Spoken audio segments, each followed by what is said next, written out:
Hi guys, welcome back to another OGs guys. How you all doing? If you are new here, you are welcome, and if you are returning subscriber, God bless you as you always come back to watch my video.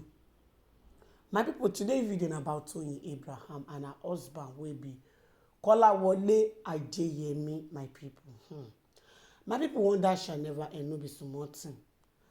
Una know say news dey all over social media say Toyin Abraham and her husband get problem. Say the husband say he wan comot leave Toyin. Wey be say dey say Toyin no dey sleep house, na so Toyin dey waka waka, e no dey stay one place. Say Toyin no dey do as if say she be wife, she dey follow friends up and down. If she no dey location, she go dey friend house one party to another. Now a lot of Toyin fans don react to the matter wey be say dem dey ask Toyin say Toyin Abraham no come dey pre ten d for us for social media, because na so the same Funke Akindele do wey don break up before her husband come announce am, wey she dey pre ten d for social media as if say dem still dey together. Now the fans dey talk say we don go all over social media platform dey defend you, dey talk say no, the marriage still dey, e still dey. But the way we come take dey see say sometimes there are truth behind some rumor. Say dem no go just feel silent say make Toyin Abraham no dey tell dem the truth, and dem go continue to dey fight dey go. When Toyin Abraham no dey post her husband again, ever since wey be say dem don talk say the post wey Toyin Abraham dey post, wey dey talk say call me, dey praise her husband, mean say na apologize. Now you go come apologize, na stylish, she dey use stylish to dey apologize to her husband, which a lot of people dey feel say na because say he love her husband, that is why she dey like to praise her husband. Now a lot of people dey say Toyin, wetin dey happen? No go for our hand o. Why you no even dey talk for this matter? Clear the hair, let people know wetin you dey. Like you and Kola still dey, because we dey fight for you that time. Say Adeniyi Johnson he go marry another woman wey be your colleagues, which e no suppose to be so. A lot of people dey bash the other lady wey dem dey talk say she snatch Toyin Abraham husband, say e no suppose even marry Adeniyi Johnson based on say she and Toyin Abraham dey the same Nollywood movie industry. Now my people, a lot of people now come dey tell Toyin Abraham say this one we no go fit bash Kola, because why? Kola, you don use your mouth to talk say na you to Kola no dey talk for the marriage, you no dey do anything silly. And you wey be say you be the woman, na you dey come dey talk say you no dey stay house, say you no dey go church together with Kola. And ever since all this matter dey go on, you dey do as if say nothing dey happen. So the way you continue dey do, say come make them dey suspect say we no go continue to dey fight for you.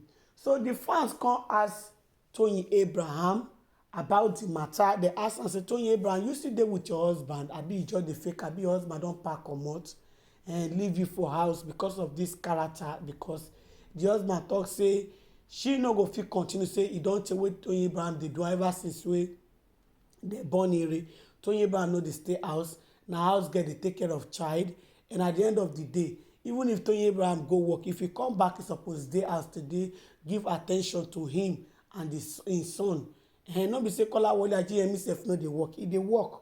But that one news, as e come outside, the news touch a lot of people body. Why a lot of people no fit put the blame for Kolawole and say e be like say Toyin Abraham, the fault dey come from you. So before the marriage go spoil, we need to put your head straight. We need to talk to you, make we tell you the truth. We no go just keep the truth, say we will continue to dey fight unnecessary fight, dey call Kolawole name, just the way a lot of people call Adeniyi Johnson name.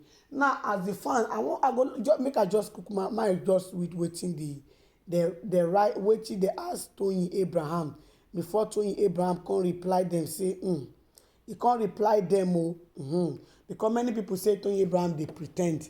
Make Toyin Abraham just come out break am down. E no go good, make dem just dey hear for social media. At the end of the day, the husband come finally come announce am, just the way Funke Akindele dey always praise her husband for her Instagram. At the end of the day, the husband come finally announce am say dem no dey together. Say all those one wey Funke Akindele dey do na just social media marriage of a thing. Say him don tire to dey do social media marriage of a thing, dey pre ten d. So make I read wetin the fans write ask Toyin Abraham.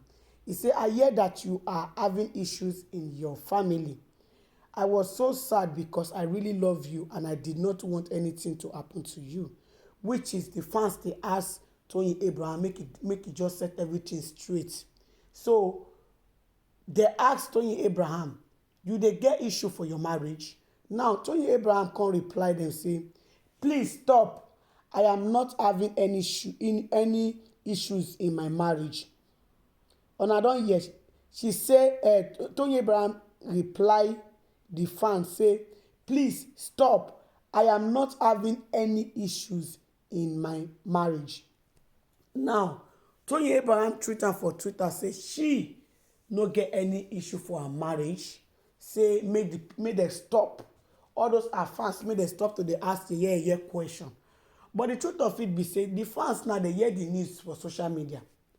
And dem dey go dey defend Toyin say make pipo wey dey blog say the marriage get dey get misunderstanding, the marriage dey shake. Na so Kolawole no dey inside the house. Na so Kolawole wan try to return wan just try to move on with im life based on say Toyin still dey remain in the same issue. Na make dem come ask am say, Toyin, if this matter na truth, e better make you just straight your leg before the marriage go break patapata.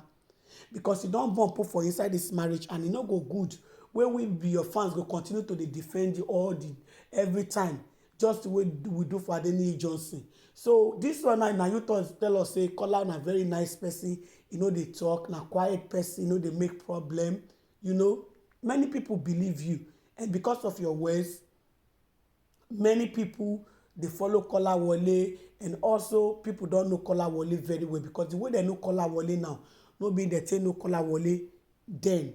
But now dem don already know, even the respect wey the Kolawole dey receive now na because of Toyin Abraham say e dey with Toyin. So many people dey really dey give Kolawole respect. So the fans now dey feel say if we dey address Kolawole as your husband and Kolawole no dey stay with you for inside house again, and no dey stay together again, Kolawole dey hear say e move out and again e dey try to break the marriage with you based on say you no gree change for some years wey be say he don talk to Toyin Abraham family and Toyin Abraham still continue to dey do the same thing. After he complain finish, Toyin Abraham go come post video or picture dey shout or call me for social media, or call me.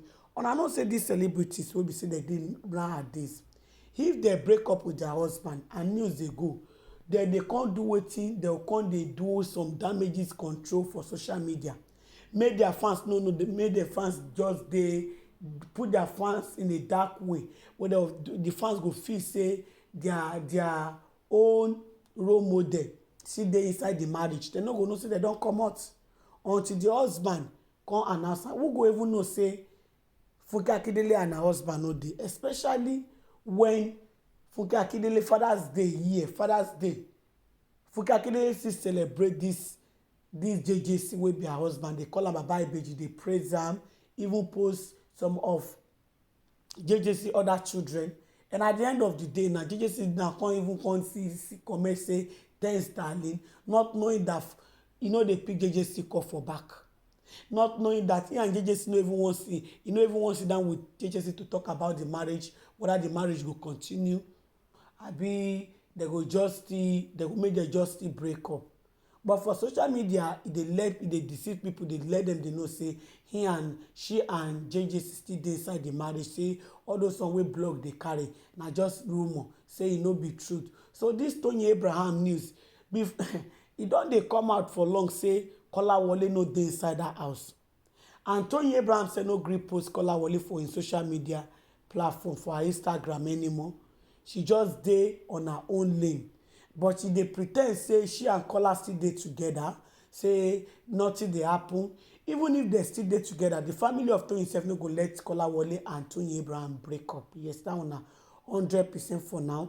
Because Toyin Abraham, just the way she dey show us Kolawole daughter for social media, wey Kolawole daughter dey call am mommy, e show say for social media say she like that her husband daughter wey be Tope. So right now, my people really dey feel say Toyin Abraham, go straight your way. No let another person come take your man finish. Tomorrow you come dey talk say people come dey fight for you, say they snatch your husband, because you no go fit talk say they snatch one, you go still talk say they snatch the second one. which the kind same story no go sell for ear.